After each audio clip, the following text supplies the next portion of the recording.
what I was trying to do, but... Yeah, manhandle the mic. That's great ASMR. Dude, I think it's everyone's favorite part is when I'm destroying the technology. I don't know why it's not spinning. Is it because my hands are sweaty? Probably. Are you nervous? I'm always nervous. This is fun. This is fun. This is nice. We have a table. We've always had a table in front of us, yeah, but now we have like a table. And not like a desk room. attached to the wall. It's, and there's no computer on it. It's a plain. I can lean. I can go to sleep. You could. I would recommend not, because we do run a podcast. So like. This is true, but I have a headache now. Did you bring a leaf in? Because I found part of a leaf just on the table. You know what? It's cool. I'm gonna leave him here. Let's set dressing.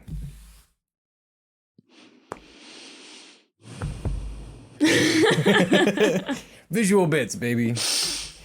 Why was this important? You could have just picked up a leaf and just thrown it on the ground. Listen, man, I can make content out of anything. I can make content out of anything. Oh, we know. We've heard your stories. Oh, yeah, absolutely. Do you want to hear another one? No! Do you have a story? I did for half a second, and then I went away. So, everybody in the crew has been making fun of Randi for having, or not making fun, just teasing her for having. It is making fun. It hurts my feelings. No, it doesn't. For having like an evil laugh. An evil laugh. Whatever she goes. I'm trying to stifle it now. And then Cam does this really dumb impression of it where she's like, It's really good. I'm going to be coughing more than you. This is the first episode I think I'll be coughing. Oh, this is great. Oh, I haven't had a coughing fit in ages. I know. It's my favorite bit isn't even possible. There's no duck quacks in the episode at all. And like, honestly, I think that we're missing out of a lot of content. So you're telling me to get sick? That's what it is. No, I got sick 2 weeks ago. I'm better now, much better. But there is a lingering cough because for some reason that shit happens, though. I don't think I've gotten... No, because my coughing fits weren't sick. Those were just, I didn't talk all day and then suddenly had to talk for an hour straight and my throat was dry. Yeah, I mean, really. So, but I don't think since the pandemic started, I've gotten a cold. And it's because, like, I wear a mask all the time, wash my hands all the time. Like, that's how you get sick. So how did you get sick? What are you doing? I live in an apartment with 4 guys, including myself, 4 guys. And one of them and his girlfriend got sick, and then I caught it because I live. But our friend Victoria was also sick. Yeah, which was totally random. This is so. Why is everyone around me getting? I better not get sick. It's just cold season. Like it's just the air is different, and that makes people get. I don't know how colds work.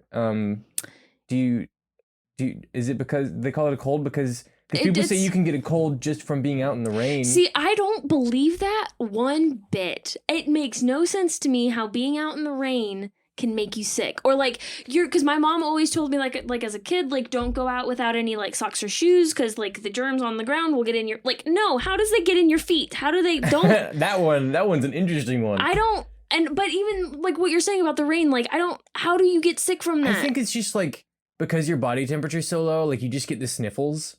Right? Because, like when it's cold outside, sometimes people get the sniffles. Yeah. I think it's just that. And then people think that it lasts for too long. Maybe it's just like culture, right? Maybe people used to go outside and get pneumonia from being so fucking cold and like snotty and freezing to death. See, but I think people like you get sick like year round. It's just it's more common in the winter because nobody's like outside. Everybody's indoors to stay warm. People stay closer to each other during winter.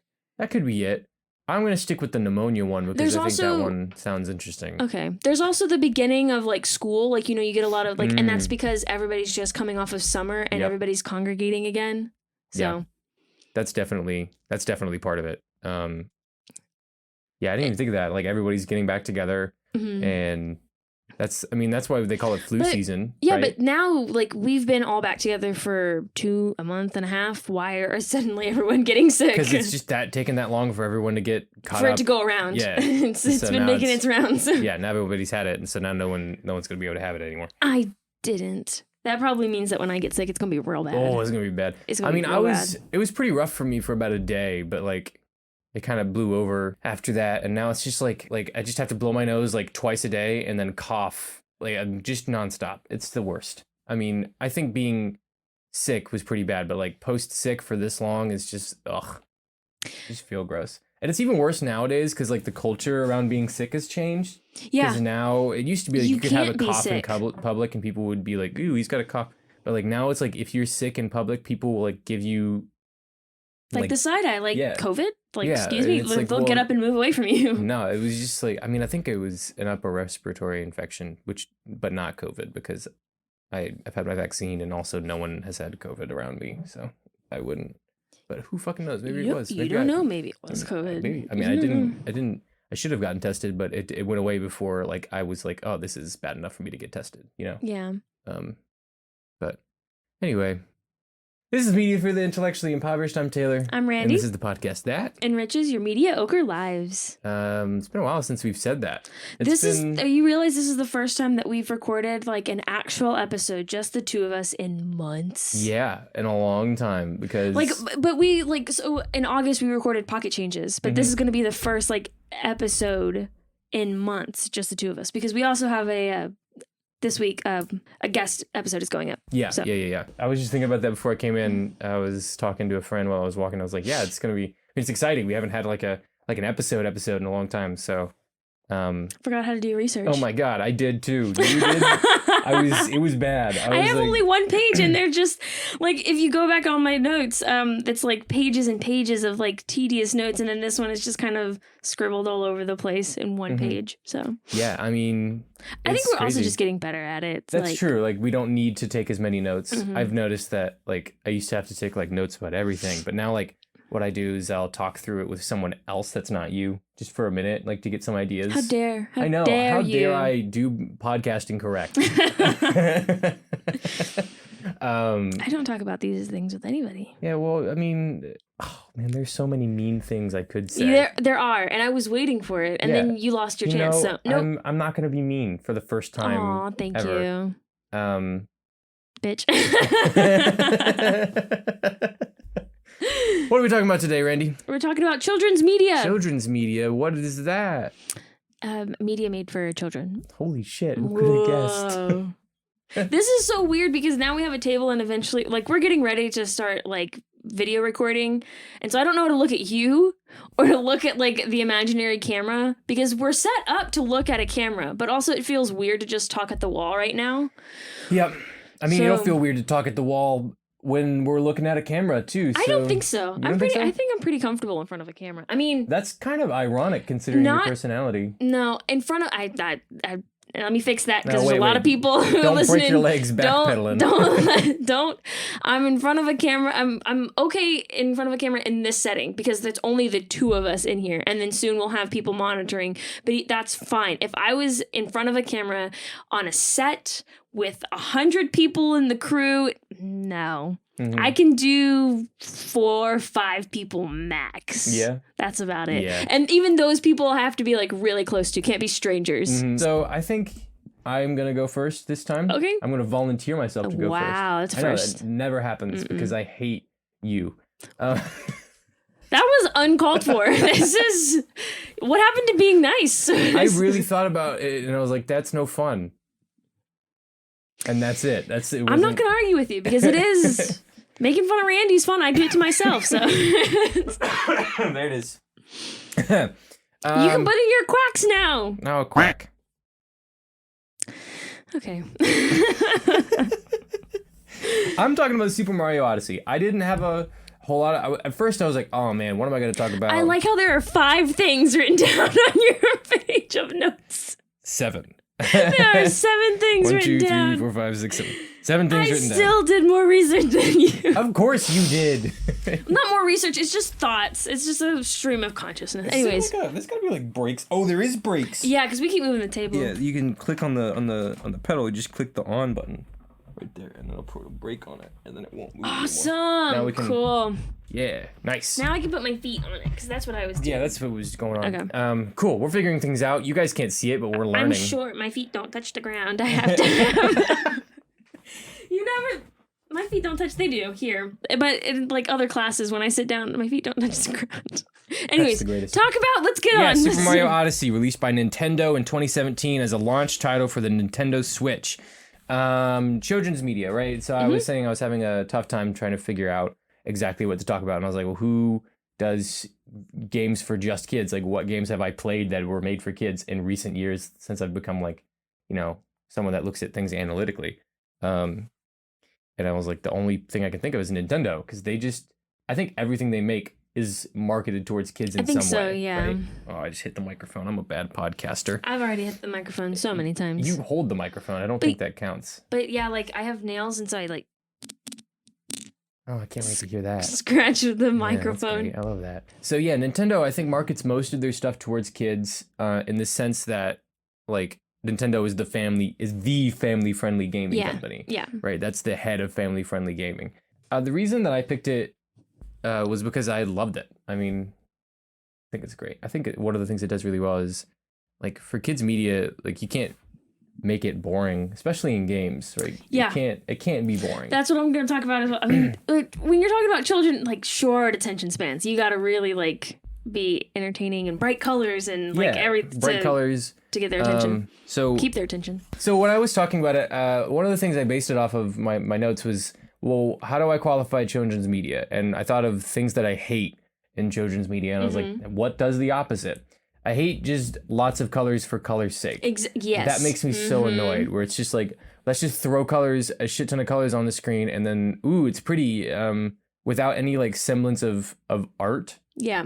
I think Super Mario Odyssey does a really good job of color scheming and stuff like that. So each world has like a defined color palette. The very first world you go to is this world where all the hats live, because in the story of Super Mario Odyssey, Mario fights Bowser, who steals Princess Peach and is trying to marry Princess Peach. And he loses his hat, and he meets this little hat ghost thing person that becomes his new hat. And so it has the power to, you can like throw the hat, and then the hat's name is Cappy. That's the best name. Cappy? Cappy. Nice. You throw Cappy. Solid. It's a great name. I mean, it's to the point. It's obvious. Yeah. So you throw Cappy, and if you can land Cappy on an enemy, you can become the enemy. This is a recent game. Yeah, 2017. Did you say that already? I did. Oop. Released in 2017 by Nintendo. Oop. Yep. I was listening. Yeah, I'm a listener, active listener. And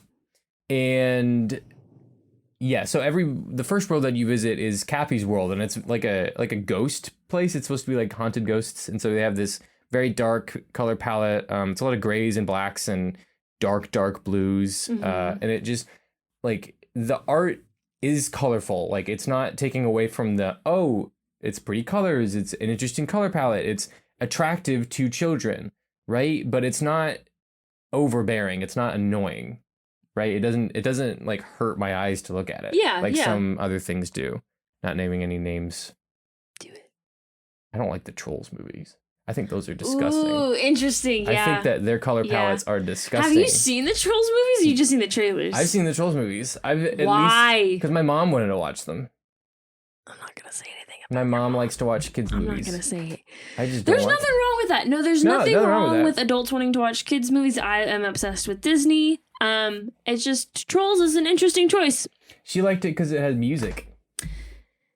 Okay. Yeah, that was pretty much it. Okay.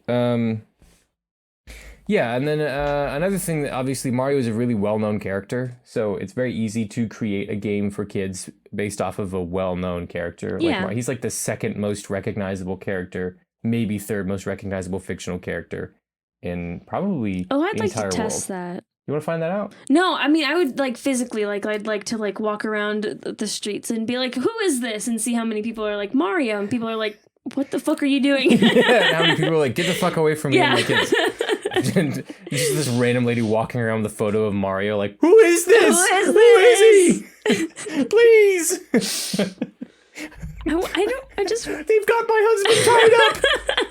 I just want to know. Can I put my leg up here and it's gonna push it? I can still push it. It's fine. There's brakes on the other two wheels. I know. I can't get comfortable. Is that just like in general, or are you talking like right now? Oh.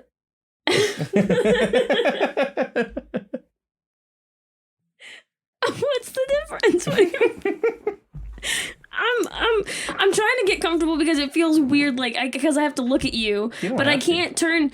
Yeah, I'll just stare at the wall while you're staring at me because you're trying to talk to me, and I'm like, nah, the wall looks interesting. Man, I really, really like the sound paneling that we got up and that. But I can't turn my chair because my chair's too tall. It'll hit the table, and so I have to turn my neck. But then my neck starts hurting, and so I don't know how to.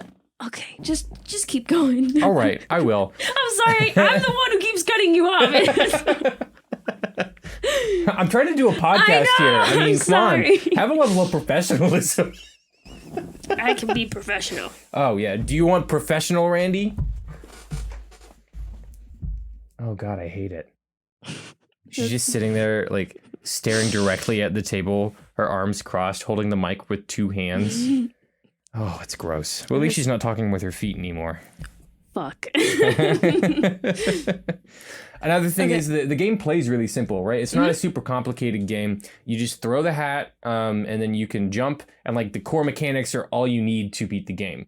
Now, in that, there's a high skill cap for the controls, right? So the core mechanics themselves are simple, and the things that you need to beat the game are very simple. It's just the jump, it's just to throw the hat, and things around that nature. But the controls themselves have so many varied options. There's so many different moves and different things that you can do with the way that the game is laid out. And with the hat, you can like jump off of the hat in midair. You can throw the hat and hold it and just have it sitting there. You can spin the hat around you. You can do a spin jump. There's so many different movement options that allows for a high skill cap on the movement options and on the movement options, which is really interesting for a kid's game. Yeah, but so would you be able to still beat the game if you even didn't do all of those moves, if you just did the simple like running and throwing the hat? Yeah, okay. Yeah, and it's designed to be beatable like that. But what's so interesting is they added all these extra movement options to just sort of vary the gameplay, right? Yeah. And so it has a huge, and I mean huge, speedrunning community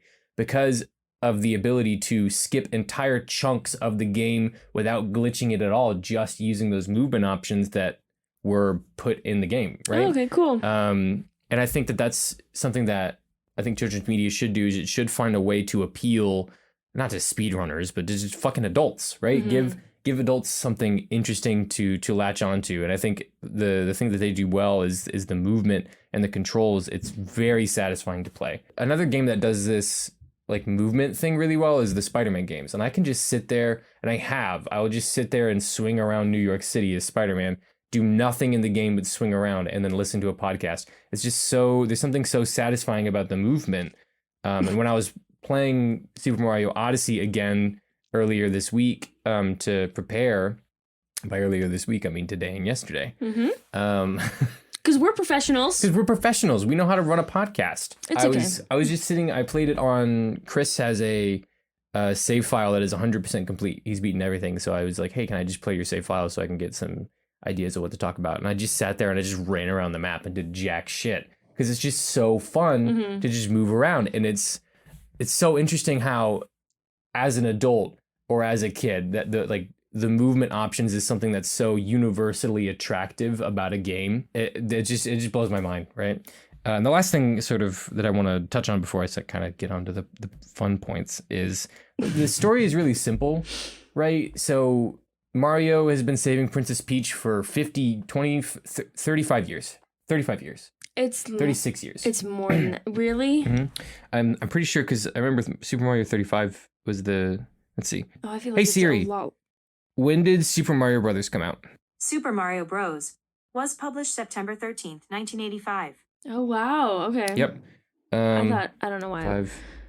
36 years. But Nintendo itself as a company was started way earlier than that. Way earlier. Yeah, Nintendo was around, I think, when Nazis were still around. It was before that. I thought it was like almost like at the beginning of the 1902 or something. Hey Siri, when was Nintendo started as a company? Here's what I found from Wikipedia.org. The company was founded in 1889. 1889. 1889. Wow. 1889. Okay. That's not the point of the episode. No. But he's been around for 36 years. He's been saving Princess Peach. The entire time. The entire time. And it's just such a simple formula, right? So in this time, like I said, he loses his hat, he gets a new hat. He's just going on another adventure to save Princess Peach. And Bowser wants to marry Princess Peach. And Mario has a crush on Princess Peach. So he's like, I can't let that happen, right? What? It's tea. It's total tea. Tea. And you get there and there's just these fun little bits, right? Like the story itself is not the main point of the game. And that's okay. I think that it's not necessary as a piece of child's media, specifically like a video game, where the core point of the piece of media is not to be taken in as this is an interesting story. It's this is a fun experience. The point of it is to be fun. But the characters aren't overbearing or annoying, which I feel like happens a lot in children's media, where they're just trying to be so quirky and so appealing to kids and so goofy that it's coming off as annoying to the adult people. Like when children partake of media, it's typically not their decision which media they get to partake in. Yeah, I would agree with that. Yeah. That is down to the parents or down to the adults in their life. Even fucking television, that's up to adults who are running the TV channels. I mean, it's not the case with everybody. I mean, some parents, not saying whether it's bad or not, it's however you want to parent your children, but some people will just turn on the television and then like just let their kid watch whatever comes up on like this like specific like Disney, like children's like networks like Disney or Nickelodeon or Cartoon Network or things like that. But there are like, I mean, when I was a child, like it was like, what's the word that I'm looking for? I was watched on what I was intaking as so monitored. I was monitored. That's the word I'm looking for. And so, yeah. And especially when it comes to video games, like I can't remember playing video games as a kid. I think I played Cooking Mama and Mario Brothers. I think those are the only two games that I had because I had a DS. And I've told the story of breaking my DS, but those were the two games that I had on my DS. And so. Yeah, I mean, especially when it comes to video games, because someone has to purchase that. Like no child is walking into a GameStop and like, give me Call of Duty. Well, I'm sure there's at least one. You'd be surprised the amount of kids that come into. I mean, I work at a bookstore, but the amount of kids that come in and like will like, just give me the book and the money that they're, and I'm like, do you have permission to buy this book? I don't know if I can. Like it's like a 6-year-old's like, here, I want 50 Shades of Grey. We sell a lot of manga, and so like a lot of like there will be kids. They look like 9 years old, and like they'll come up with their money and like a fat stack of manga, and I'm like. Are you? Make sure none of them are wrapped. Yeah, like I don't know what. It's weird, but yeah, but you're right. Like that, especially when it comes to like video games and things like that. Like it's heavily monitored. It's more monitored than I think other forms of media. Yeah. Especially in more recent years, I think people have become more active in monitoring. Especially gaming companies have been coming under like selling companies have been coming under flack for selling games to children. And I think just briefly to. Just say, when we talk about like children's media, we didn't give like an age, and that was something that I was struggling with when trying to figure out what we were going to talk about, because like we're adults and we haven't really, I mean, and we're talking about this from the perspective of being adults and like what we experienced as children, which wasn't that long ago, but also like we're not talking about like 5-year-olds or like 3-year-olds, like, because there is media made for them. There are like very like child like media, and I don't think either of us could talk about those. And there aren't any video games for like a 4-year-old. I mean, there's fucking Sesame Street stuff, but nothing of but it's not going to be substance. like on a console. That's going to be like you're going to buy like a toy that like you can do like 2-3 things on. That's like a game. Yeah. But so we're talking about more. I don't know where to put the cap on child. I mean, I put the cap on 12. That's what I was gonna say. Okay, yeah, 12. I think because after that it's like teenager. Yeah. I mean, I feel like that. Well, puberty, and you have to give them puberty stuff, and that's when they start watching teen romances. And, yeah. Okay. I don't know. That's the cap that I thought of. I was thinking. Because when I was talking to my roommates about like what we were doing today, and they're like, "Oh, what are you doing?" I was like, "Oh, children's media," and they're like, "Oh, I watched this. Like, what's your age range?" And I was like, "I don't know, fucking 6 to 12." 6 to 12. Okay, 6 to cool. 12 That's is- exactly what I was thinking. Yeah, because I think anything younger than 6 is going to be watching That's like Sesame Street Sesame and Street things and like stuff. that. Blue's Clues, Dora the Explorer. Yeah, I mean, I think that can still be children's media. Oh yeah. And I think that the line there it's just very great because children's media, it's either marketed towards kindergartners or it's marketed towards like 3rd graders. And I feel like that's about the extent that we're going to get. I also just don't think we could talk about like intellectually or get anything out of talking about I think that my Sesame recommendation, Street. because I came prepared with a recommendation. Really? I didn't. Okay, good for you.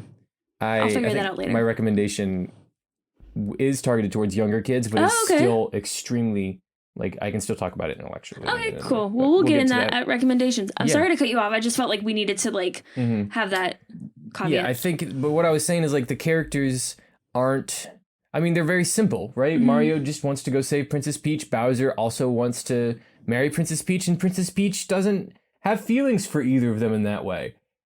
And she just wants Mario to come and save her. I don't know. She's very blasé in the whole situation. Is she really? I think so. That's the vibe Mario that I get. and Peach aren't together?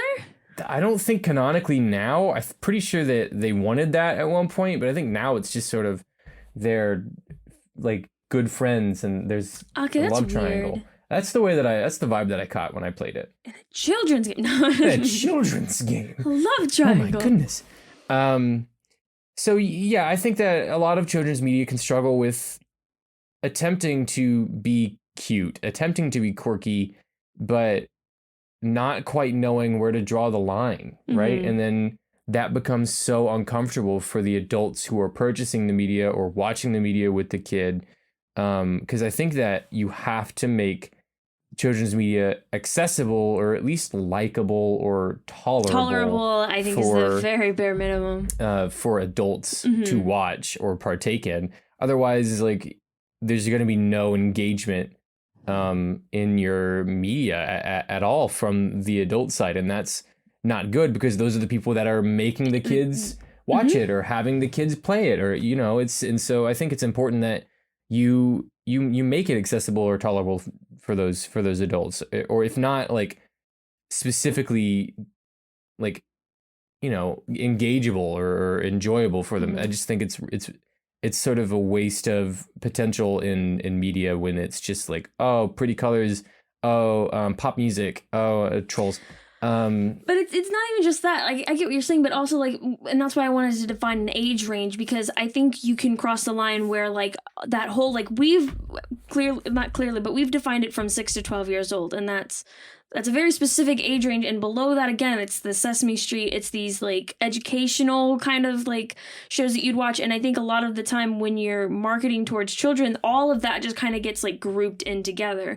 And so a show that is maybe meant for, like, 10 or 11-year-olds on the older side of that scale are being babied to. And you don't want to, like, baby that audience, like, with, like, bright colors that mean nothing, or, like, a story that's, not there, or like... the thing with children's media is you really, really need to nail down which age range you're going for. And what gender.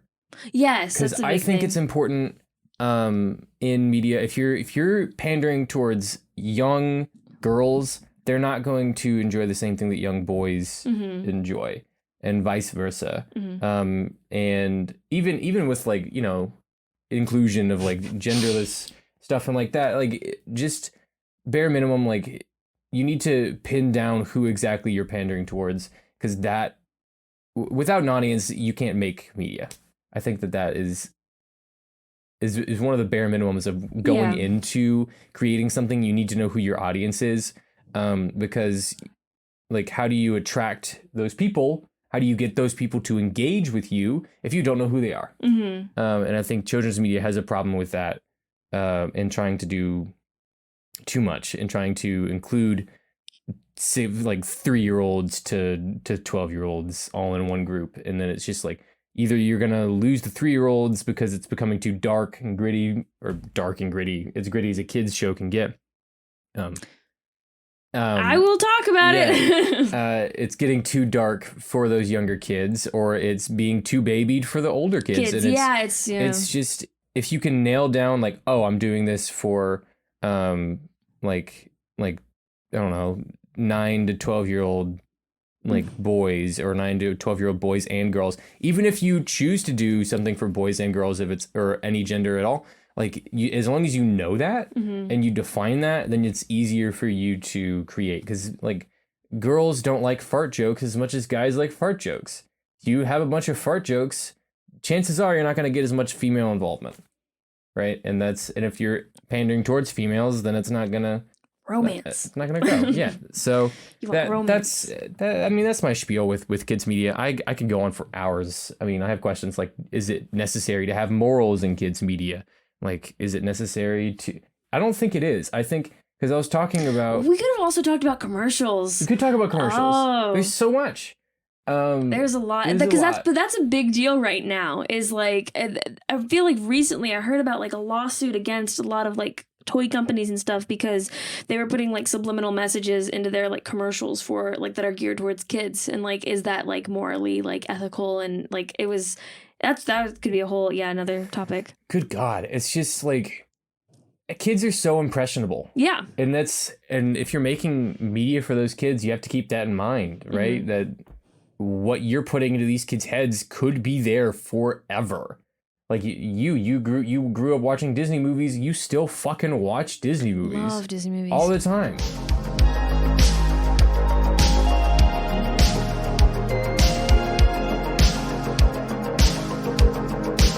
What were you saying about morals? I don't think I was talking to some people, and one of the things that I brought up was, is it necessary for children's media to have morals? Because sometimes you'll see children's media push a moral. Mm-hmm. Like, do this, don't do that, be nice to your friends, or, include everybody, or fucking trolls where it's like anybody can be happy even if they don't look like they're supposed to be happy. I don't fucking know. I don't care about the movie.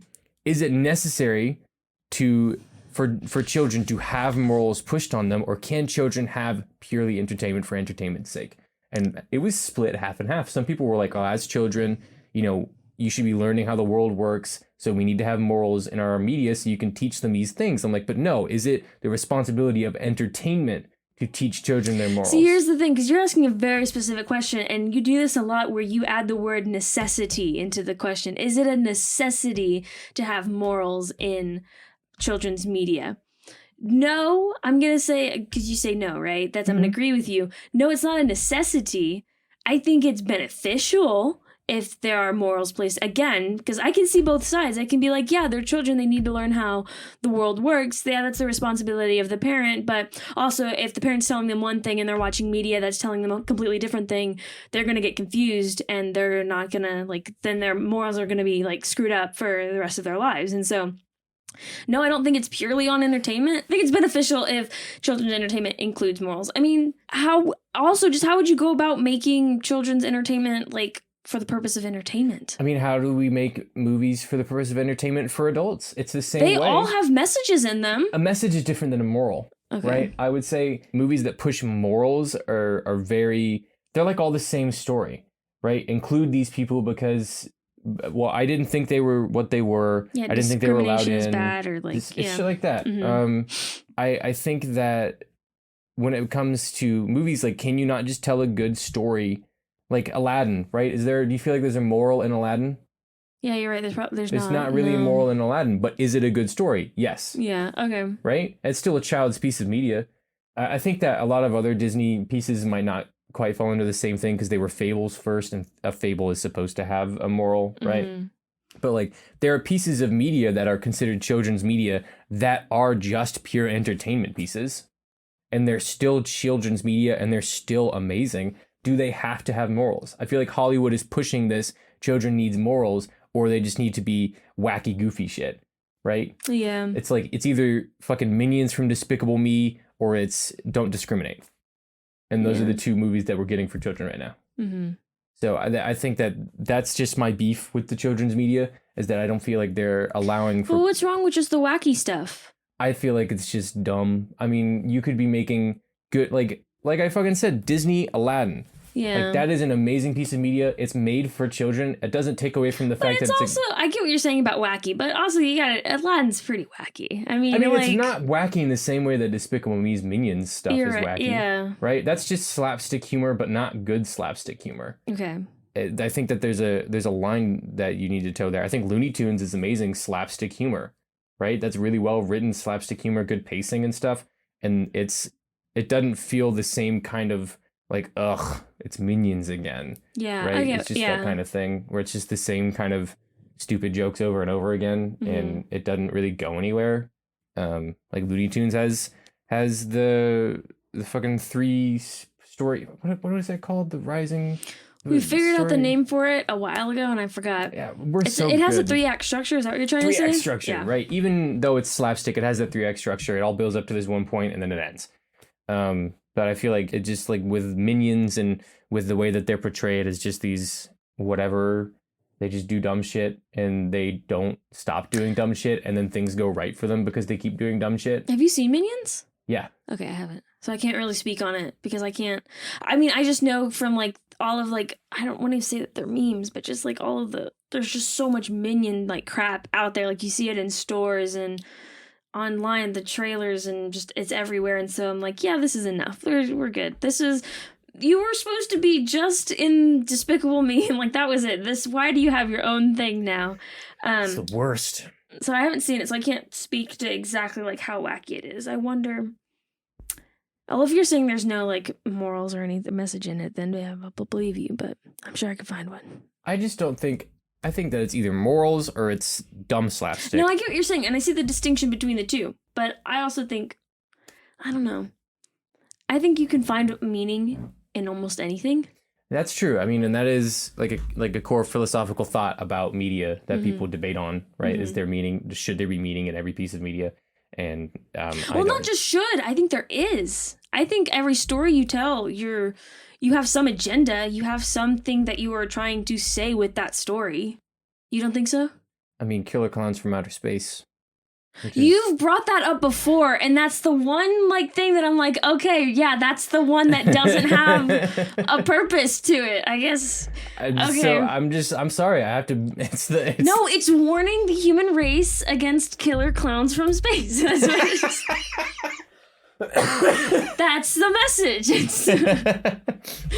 If you see a giant clown, don't try Run to the beat other it way. up. Like When did the movie come out? They were warning us because remember the clowns that were like in wandering. 2011? Yeah, That was so weird. Yeah. We talked about this so long ago, and I'm sure it's the same conversation. Thing. Okay. Did you finish everything that you wanted to say? I mean, I could go on for hours about how Okay. much I hate children's media in the pop culture right now, but I see. I mean,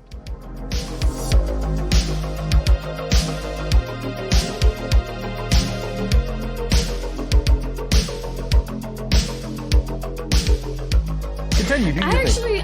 I'm going to talk about mine. But before I do, I want to talk about. I don't know how to do this. Well, I'll just start talking because you kept saying a lot of things that I wanted to butt in, but I didn't want to keep cutting you off. I'm sorry about that. I hope you got to say everything that you wanted to say. Oh, I'm sure I did. I mean, I came in with fewer things than I ended up saying, so. Oh, okay. Well, that's good that you said more than what you had intended. Of course, that always happens. But so yeah, I completely agree with you about like I mean. Obviously, like, I'm a child at heart still. Like, I love Disney. And You're going to be like, I'm a child. And I was like, Randy, I don't know how to tell you this. But you're not. You've been an adult for a while now. Yeah, it's been a couple of years. No, but I'm still a child at heart. And so I love watching Disney. I love watching, like, the television shows. So this is where I'm going to say, like, even recently, not like within the past year, I want to say in high school, like when I was a senior in high school, so maybe like 17 or right when I turned 18, I was still consistently watching like children's shows, like Mickey Mouse Clubhouse or like Curious George, because I'd get up so early in the morning and I'd leave my TV on because I need something to fall asleep to. And when I'd wake up, so at night it's like Zack and Cody, but then when you wake up, it's like Mickey Mouse Clubhouse. And so I would like to say that I feel like Zack and Cody is still not a good, like, oh, I'm an adult watching adult television. No, okay.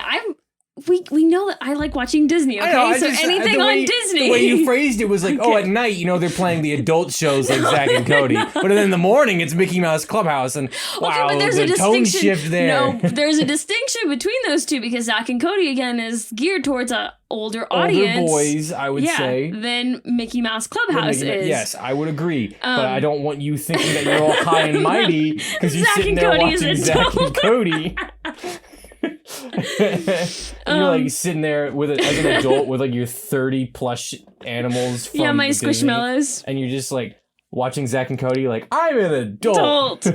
I bought those Squishmallows with This my is a adult sweet money. life. No, but so, and my whole point was that I'd still watch Mickey Mouse Clubhouse, and I remember like sitting, because it would always end right before I had to leave for school. Like I could watch the end of it and like go, could I have left earlier? Yes. And gotten to school a bit earlier? Yes. But did I? No, because I had to see the ending of Mickey Mouse. You had to see what all the tools were for. I had to see. There's surprise tools that'll help us later. What the fuck are they for? I know you're making a joke, but I'm being serious.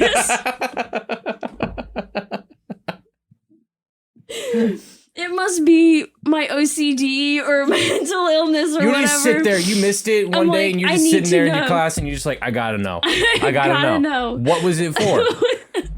It was like a hand at the edge of like this really long like spring thing. What was he gonna grab? Someone tell me, because I can't look it up. There's no way I can find that episode. Yeah, how would I look at it? I'm crying. I just wanted to say that. So like even like those children's shows, they still get you. That even as an adult, they still get you somehow. What was it for? Who is this man? I don't know what Mario. Mario. It's Chris Pratt. Oh my goodness. Okay. We're like, look how long we've already We're been going. So long. Okay. I want to talk about Gravity Falls. Yes. Did you know that I was going to talk about this? You did tell me this. Okay, I cool. remember you telling me this two weeks ago. Okay, cool. And I've been watching it consistently every night because I just fall asleep to it. And then I wake up and I'm like, oh, I missed 7 episodes. I go back and I'll watch it again. Well, yeah, that's what you do. You play it and then you go back to the point you remember and then you watch from there again, and then you play it and then you go back to, it's just like until you get to the end and then you start over. No. That's exactly what I did because like 3 days ago I finished it and I'm like crying and like I'm so sad. Like it's great and it's a beautiful ending and I'm like, okay, back to episode 1. Yay, start over. It's great. But so, I mean, I'm going to touch on everything that you said. Like children's media, it has to be like entertaining. It has to be like colorful is like one of the things to like keep like an audience engaged. Funny was something else that I thought that had to be like that necessary in children's media. I don't think there's any like dramas geared towards children. No, and I was trying to think of one when you said that, but I couldn't pick one off the top of my head. That or tragedies geared towards children. Bambi. Oh no. but no, I think you're right. I think that Humor if it's not blatantly humorous as a piece, there is going to be some humorous relief or some side character that is the humor. And then I actually also wrote down message. I said that it should have a message, but again, we talked message is different than morals. Yes, because the message could be kill your parents, but that's not necessarily a moral. Yeah. Okay. So just. So for entertainment, like just sake, I think Gravity Falls is like, it definitely has an older community based around it, definitely adults. And I mean, I can't say, I didn't actually look that up if it is geared towards children. It was on like the Disney Channel. Yeah, and I mean, it was on Disney XD. Yeah, because it was for older children. I don't know if like the creators were actually sitting in there. That's the other thing. If you're creating it, like, why would you dumb it down to such a level that like if you couldn't tolerate like the story that you were telling, like you'd have to bring up the story and like added so much like depth and intrigue into the characters that like you enjoy going into work every day to create those stories. Yeah, you know? Are you talking about like in general as a child media creator? Yeah, okay. That's what I'm trying to get at. Like, because my point is that Gravity Falls, it has like a higher, like an older audience. And so I'm just thinking, was that intentional? Were they like, oh, we're going to make this and look, like even some 20-year-olds are going to like this show? Yeah, or was it just them like, oh, I like what I'm doing, so I'm just going, it's geared towards children, but also I like this storyline, so I'm going to make it this way. I remember because I loved this show so much. I remember watching it. I watched every episode as it came out. I did too, yeah. Following all the clues and stuff because it's got a whole bunch of clues. It's great. But anyways, I remember I have the box set and I watched the director's commentary of the episodes. And one thing that Alex Hirsch, the creator of it, said was when he made a kids show, he was like, I'm just going to keep pushing the limits I'm going to push it so hard until someone tells me to stop. Okay, cool. Okay. And so he when he was writing the first few episodes after he got greenlit, they kept coming back and being like, okay, well, you have to change this because this can't be put on a kid's show. Oh, and so they would change it to something else. Like hell, they couldn't say hell. They couldn't say... like there were just certain words that they couldn't say, of right? course, so yeah, because there's and so a lot of like the unique way that they like curse in the show is all because they wanted to say bad words but they couldn't. They couldn't say like kissing or something or make out, and so they had to come up with other stuff for that. It's just and it very well complements the style that Alex Hirsch writes, because he's so absurdist. So anyway, continue. No, so I mean, and I like the show, and obviously I've been watching it recently, and it still, talking about like it being like entertaining, it still makes me laugh. Like, I was watching it in this room earlier today just because I was doing research, but also just have it on in the background because I like listening to stuff. And I was laughing out loud. I was like, this is dumb. Why am I like laughing at this? It's just it's good. It's and something that like, it's absurd. And that's the word. And we've talked about this before off of the podcast, and like how like you got a lot of like your ideas for a project that you want to work on from this, and just the absurdity of it. And that's what makes me laugh. But there's like also a line, because I started thinking of SpongeBob, because when I was a child, the first thing that I ever remember watching on a television was SpongeBob. And I remember like exactly where I was in my house and everything. And it was something that my dad had picked out. My dad liked SpongeBob, like, and he watched it as a fully grown adult because he thought it was interesting, and then let me watch it. But then it got to a certain point where I tried to pinpoint it. I think like it just got too like wacky is the word that we're using, of just colors for no reason, and like no like messages is something that I like. That's why I wanted to focus on messages, is because the episodes of SpongeBob that are coming out now make like no sense. They're just absolutely like out there. There's no like, I couldn't give you an example because I haven't watched. I've seen some of them, but I can't think of a specific one off the top. Like, I think there's one with like a goo ball or something that comes out of like Blue Lagoon, like whatever the lagoon is called, and like they fight it and that's it. And like, what are you supposed to like get out of them fighting a giant goo ball? But when I was younger, the very first episode of SpongeBob is him like wanting a job at Krusty Krab, and then the people, Mr. Krabs and Squidward, are like, no, you can't have a job, go find this special like spatula and then you can work here. And he goes and he finds it, and then he like does everything, like he cooks all the Krabby Patties and everything, and it's like, and he feeds all the anchovies, and he feeds all the anchovies, and it's like, it shows that like determination will like get you places, and that like the workplace isn't always like your bosses hate you sometimes. Like, I don't know, like don't underestimate the little guy. Yeah, don't underestimate like the little guy. Like there's these messages to it, and like so much to the point that like my dad like was like 30 years old and watching it like is incredible. But then it devolved into like something that I want to like, say that Randy's dad is not like a happy-go-lucky You've silly met guy. my dad, yes. He's very, very... I wouldn't say he's super, like, serious, but he's, like... He's not, like, the kind of guy that's gonna laugh out loud. But the fact that he's sitting down and watching SpongeBob is so surreal to me. Yeah, isn't it crazy? It's crazy to think of it myself, yeah. The only things that I have, like, memory-wise of your dad is just him building things in your house. And just, like, every time I've seen him, he's either been building something, looking at something he's built, or playing with your dogs. Yeah. And, like... Those are like such manly things. I'm just like him sitting down watching SpongeBob. Yeah, is so strange. But then it got to a point I remember, and even I'm not even talking about like today, like because today I think the episodes are just so devolved and like just make no sense whatsoever. Yeah, and I think part of that is Steven Hilberg, the creator, is dead. He's dead. Yeah, he passed away.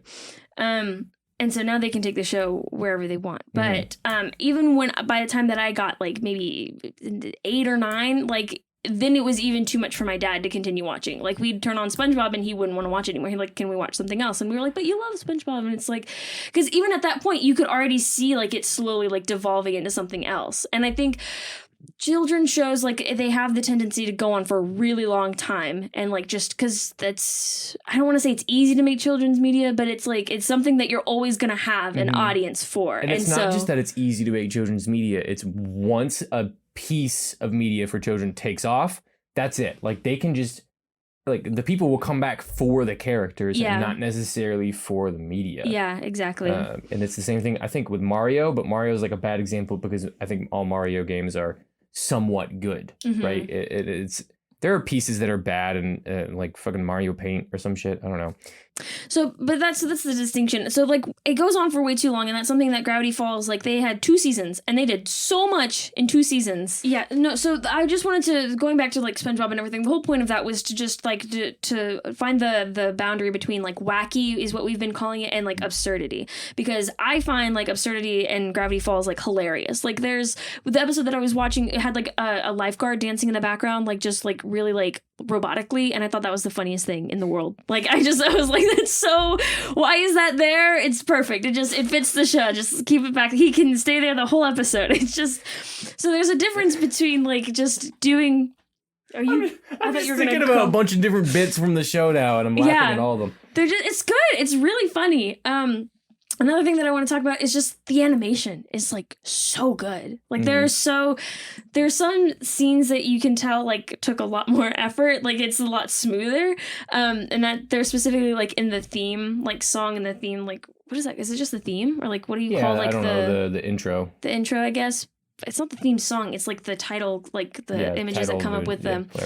That one is really well animated, and then all of like the incredible like fight scenes, like at the end of season 1 when they're fighting Gideon, and like the big robot suit, like that is so nice. And then at the very end of season 2 when they're fighting Bill Cipher. Yeah, I mean, and it's the same with every animation. You can tell where they put the money. Yeah. And it's not that hard to figure it out. It's just. But that's just good animation. That's how you do it. Is you put more money into the parts that are important, and then the parts where people are just talking to each other, you can just have static shots of people standing. You don't have to animate anything but the face. Yeah, exactly. And that's how you do cheap animation. But I mean, yeah, not even just that. I mean, I'm not saying that it's cheap animation. Well, no, I'm but just that's like how you do it cheaply. But it's all of it's great. Like I love all of it. I was just saying that like those specific scenes like are just so beautiful. Like they're just, I could watch them on repeat all day. Yeah, the one that sticks out in my mind is you telling the intro one, and it has this like friend sort of introduce the people kind of shots. And then it has the one with Dipper, and then he has a candle, and he turns around. So good. And he sees, I think, a skull on the wall, and then he like starts to drop the candle, and his arms flit around. And I just remember it looks so good. And for what? It plays at the beginning of every episode. No one probably even fucking watches it. Right? But it's just so good. That's the one that I'm talking about. Like the whole intro is great, but that scene, like you can tell, like obviously, like what we're saying, like anybody who's like who analyzes media, even like to the smallest bit, you can tell like some shots are like better animated than others or have more money put into them. And that scene specifically is just, it's so good. The hand motion, it's great. And then so also the going on like story, it has a lot like more deeper like themes and things like that. And you're right. I mean, Alex Hirsch apparently was like really trying to push the boundary with those things. And there's a couple of things in there that are questionable. I mean, like Stan talks about like having magazines, and Mabel at one point mentions to Dipper like, "Oh, don't look at his like internet search history." I'm like, what are we doing here? What is? These are 12-year-olds. There are definitely adult jokes like sprinkled throughout it. Yeah. And I think there's just like adult moments, and not even like adult moments, but like darker moments.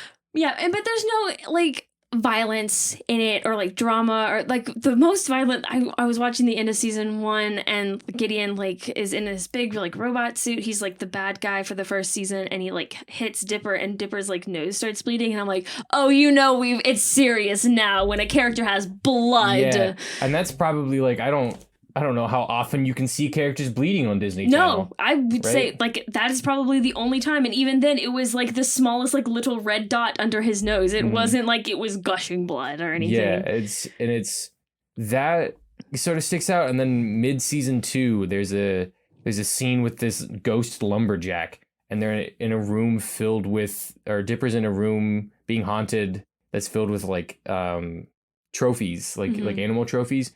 And then all the trophies' mouths start bleeding and draining blood from their mouths. Oh, really? Yeah, do you remember that scene? No. Oh, it's so sick. And I remember him talking about it. He's like, that is probably the hardest thing that I could have sold to Disney was this scene. I was like, but my thing was like, this has to happen or I can't do this episode and you guys get nothing. And it was just like, wow. It's like, I've watched the show so many times in the past couple of weeks. I don't remember this. I mean, they might have taken it off. Yeah, I distinctly remember that scene.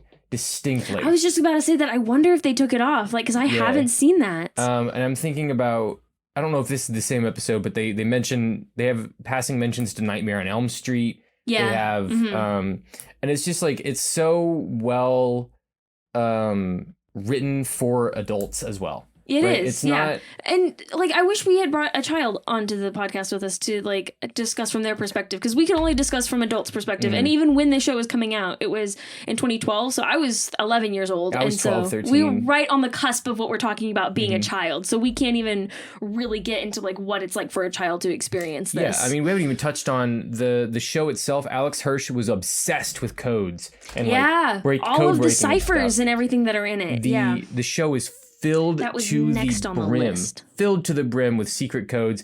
Every episode had a secret code in it. Yeah. Every single one. And if you like decoded everything and you got everything, it would tell you a secret about what was actually going on. Because the show in and of itself is a mystery. It's very what's the show? It's based, he's called Dipper Pines because it's based off of the fucking I know what you're talking about. What's the name of it? Oh, it's gonna kill me. Twin Peaks. That's what it is. Twin Peaks. Yeah. It's very, very like Twin Peaks-esque, where it's just super conspiracies and mysteries. Mysteries. And it's just so interesting and engaging. Yeah. For all ages. To go and find that stuff. There were and again I'm gonna keep talking about the commentary because I just remember so much from it because I fucking adored it. That's what I should have been doing instead of rewatching. I should have watched the commentary. I remember him saying that like there were days when the codes would come out and it was like hours, less than hours, like 5 minutes, 10 minutes after it came out and people were emailing him with the codes and they're like, we figured it out. And he's like, it took me longer days to make this. It took me longer to make the code than it did for you guys to break it. And that's upsetting. And it's so well planned. Like, that's the other thing. And like, I think you see that with these shows that are like pushing the boundaries of what it means to like make children's media, is that like there's a deeper like underlying story throughout it. There's an arc. The characters have arcs. There's a point that you're getting to at the very end. There's so much foreshadowing. I mean, spoilers if you haven't seen Gravity Falls. Go watch it. This is one of the please. I really doubt that you haven't watched Gravity Falls. Sorry. It's just here's the thing. There are very few pieces of media that I'm like, pause the episode right now and go watch it. Even though it's like a show and it's going to take you at least like 12, 13 hours of watching. Yeah, I get through the show at one night. It'll take you about 9 hours. Yeah, it's just like, go watch it. It is easily, and you're never going to get the experience of being able to watch it while it was coming out because all of the codes have been solved and all that stuff. And none of the theories are possible, but like, just go watch it and enjoy the show for what it is now, because it's still amazing. It's hilarious. It's well written. The comedic timing is golden. Oh my gosh, yes! Golden. And that's why the absurdity fits so well, is because absurdity doesn't work unless your timing is correct. Yeah. It's just everything about it. It's weirdly relatable. You're hitting my topics. I'm it's sorry. Okay. We're running out of time, so we gotta get through them fast. It's really relatable. Go watch it. Just go watch it. It's my favorite television show of all time. And Alex Hirsch is actually coming out with a Netflix original series. Really? Yep. His girlfriend is animating. Gwife? I don't remember which one, but she's also animating a new show now called Owl House. Yes, I saw that. That one is also being pulled because it was on Disney, and they're pulling it because it's too racy. Really? Yeah.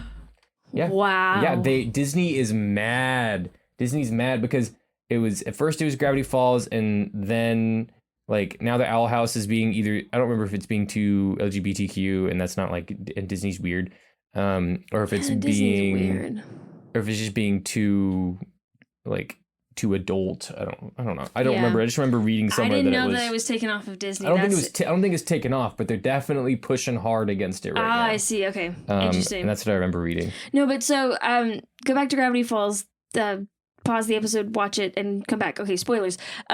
Stan, the Grunkle Stan, the great uncle that we've been watching for the whole first season, we find out in season 2 he's actually a twin. And the person who wrote all the journals was his twin. And like, if you go back and watch season 1, there's so much foreshadowing, So and many I clues. hate it so much. But it makes so much, like, you get a deeper understanding of his character when you go back and you watch it again, because you see, like, he has this weird, like, underlying resentment towards Dipper of, like, and Dipper is, like, who his twin was. His twin was, like, the really, like, the smart, the intellectual guy who, like, loved, like, adventures and, like, mystery hunting. And figuring things out. Yeah. And it was just, like, and then the reason he has that resentment is because he sees his brother in it. And the thing that happened between him and his brother caused him to resent his brother, and it's just... and that resent Dipper and everything that he's like, and that like not wanting to like mystery hunt or anything, like any like, and all of the fake mysteries that he's made. He's almost like, I'm going way too deep into it, but like Stan, like with all of like making the mystery shack and the place that they like live in, and it's like this like tourist attraction that has like tourist trap, this bunch of fake shit, but everybody falls for it. Yeah, but so like in and of itself is like him almost mocking his brother of like, oh, you want to find mysteries? Well, look, I will make all of these fake mysteries for you to discover. Like I don't know. I just thought it was so good. It's just that weird relationship. Also, I think I say that things are my favorite tidbit of knowledge all the time, but this one specifically is really funny to me because people were figuring out the twist through the foreshadowing and all those secrets. So Alex Hirsch dropped a fake leak. Really? to throw people off. Because people were figuring it out. Yeah. They were like, oh, is it this? Oh, and he's like, I don't know. Is it that? And he's like, no. Sending emails to all the animators like, something fake. Give me something fake. Throw it out there. Wow. I love, and when they came out, the show is like so like cognizant of itself, and like when the twin like emerges out of like the portal, Zeus is like, this better like line up with my fan fiction or I'm gonna be angry or something like that. Yeah, like it's so they're good. always making fun of the fact that they know their fans are mad. They had this bit, they have this recurring bit called Ducktective, which is a TV show in the show. And that is following the same storyline as them, and they're making fun of it because the storyline sucks. Oh my god, he's so funny. Alex Hirsch is such a brilliant writer, and Gravity Falls is such a brilliant show. I cannot recommend it enough. If you listen past the spoiler warning, I'm so sorry, because those are you're never going to experience that. Yeah, you're never gonna get it. It's but Jesus Christ, go watch it. It is so good. It is. I'm thinking of all these bits that are still making me laugh to this day. And it's been probably 2+ years since I watched that director's commentary or even any of those episodes. So yeah, I think we're running out of time. So let's move on to some. Did you get everything out? I was just going to say it. We've talked a lot about how like it goes on like to adults and it's geared towards adults, but like on the surface, like if you're not even like looking that deep into like the story and like the foreshadowing and everything, it's still a show about like mythical creatures and dinosaurs and gnomes and zombies and all these things, which like a 10-year-old or like a 7-year-old can appreciate watching a show about. It's still got those colors, but I think it's not those overbearing colors that are gross. It's very color paleted. Yeah, it's geared towards like girls and boys, I think, can enjoy it. Yeah, I think both can enjoy it because it has, because it's got a girl and a boy character that each have their own little, like, things that go with them. And so, like, parts that are about Dipper typically are, like, more boy central, and then parts that are about Mabel are more girl central, even though, like, it's definitely making fun of. They're both, like, I just realized they're both going for, like, romance. Like, Mabel is constantly, like, trying to get, like, a boy to, like, fall in love with her. But, like, any boy. And then Dipper is trying to get Wendy to fall in love with him. And I think it's funny because the girls are probably more interested in the Wendy romance than they are in the Mabel romances. Yeah. And I just think it's funny how they're both caricatures, right, of what the other one's trying to achieve. Yeah. Isn't all that? The time. Yeah. Because Dipper is always trying to like be surrounded by these mysteries and understand things, and Mabel always falls into crazy shit and then like finds her way out, and then it all makes sense. Yeah. And then Mabel's always trying to find boys, and then Dipper is like just in love with this girl, and he keeps getting these moments that are really wholesome and pretty. It's just so great. It's so well written. Okay, recommendations. Yes, recommendations.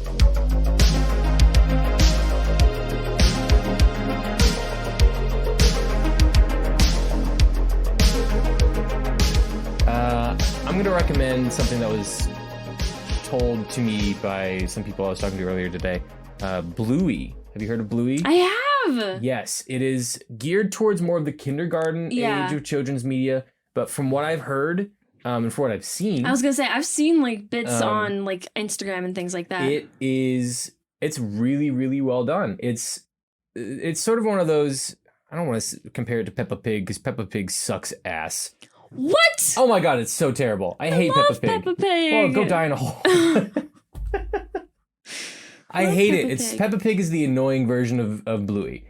Even though Bluey came later. I think Peppa Pig was annoying.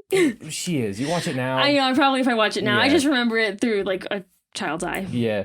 No, but Bluey touches. It's like one of those learning. Every episode is sort of a learning experience for Bluey and for the kids. Mm-hmm. And but the characters are such a believable, real family. That. And they go through like legit real world problems. That's what I was gonna say. Yeah. Like not just like, oh, I lost my toy. Can you find my toy? And then they find the toy at the end. It's like on the shelf in the background or something. It's fucking stupid. It's real world problems like miscarriages. Yeah. Like deaths in the family when your grandma passes away. And it's emotional like intelligence, how to like handle like being sad and angry. Yeah, and it's not just, oh, well, fucking sorry that you're having a bad day. Or it's not like making fun of the characters that are being mean. It's actively teaching children what the real world is like. It's not sugarcoating it. It's not making it seem, it's not dumbing it down. Like it's respecting the emotional intelligence of children, because children are emotionally intelligent. They just need to be taught like how to deal with their emotions, and they don't know that yet. And I think that Bluey does a really, really good job of just all the things we've been talking about, pandering towards adult audiences, as well as not being annoying. Like the characters are believable. The parents feel like actual adults. They don't feel like I'm a parent in a child's show. Yeah. It feels like we're adults. We have to talk to our kids about the fact that their grandma is passing away. It doesn't feel pandery. It doesn't feel like they're just like, oh, we need to make a kids show. It feels very much like we're trying to teach kids how to actual like life lessons, like how to handle yourself in these situations. It's so good. And that's something we need more of. Yes. In the world. And so that's my recommendation. I don't know what to recommend. Well, you're a loser, and I'm done with the episode. I know. I'm great. This is what it feels like to be you and be done with the episode while I'm sitting there doing nothing. Oh, the weight is lifted off my chest. Yeah, well, I sit here for like 10 minutes and try and find a recommendation. And it's like stress. Yeah. And you're just like, shit, the longer I take, the longer I have to sit here, and the longer he has to sit here listening to that. But I don't mind you sitting here. Like, you can sit here all day. This is fine. That's true. But when it's the other way around, you have places to be. This is true. I do have places to be. And you have important things to do. So I guess now it's just... Oh, okay. And now you can say silly jokes into the mic while we're waiting. Yeah, but they'll actually be funny and stay in the episode. Yeah, I'm gonna recommend Adventure Time. It's along kind of the same lines of, like we're saying, like with Gravity Falls. It's absurd, like humor, and it's adventure. It's going on like hunts and for, again, like goblins and like zombies and things like that. It's more like RPG absurd than it is like mythical absurd, and it's more fantastical, I would say. But like we were saying, like it starts out really simple, and then as it goes on, it got a little more complicated, and then they were like, "Oh, we don't like that you're getting complicated." Yeah. And so they stopped airing it, and then at the ending, it just got super complex, and then all of the lore starts sort of fitting into place. That's when it comes, yeah, and then they're like, oh yes, LGBT as well.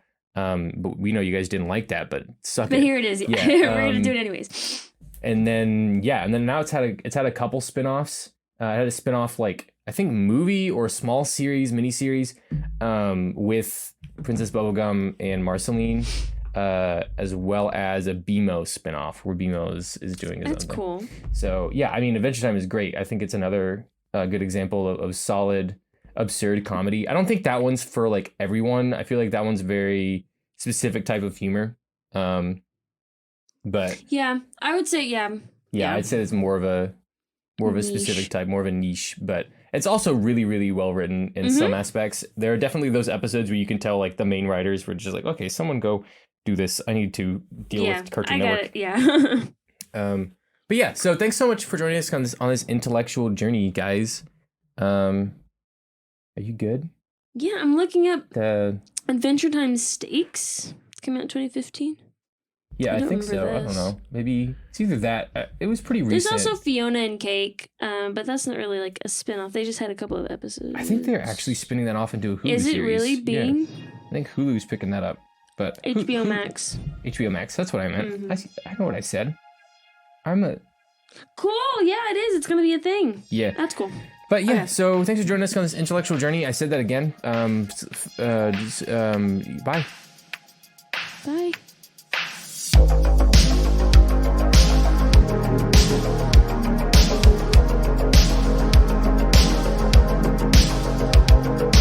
Media for the Intellectually Impoverished is hosted by Trey Taylor Smith and Miranda Randy Zapes. Produced by Cam Ritchie and edited by Kat Trapella. You can find us on Instagram and Twitter at MFTII Podcast. Subscribe to our YouTube at Media for the Intellectually Impoverished or email us at mftiipodcast@gmail.com. Thanks for listening.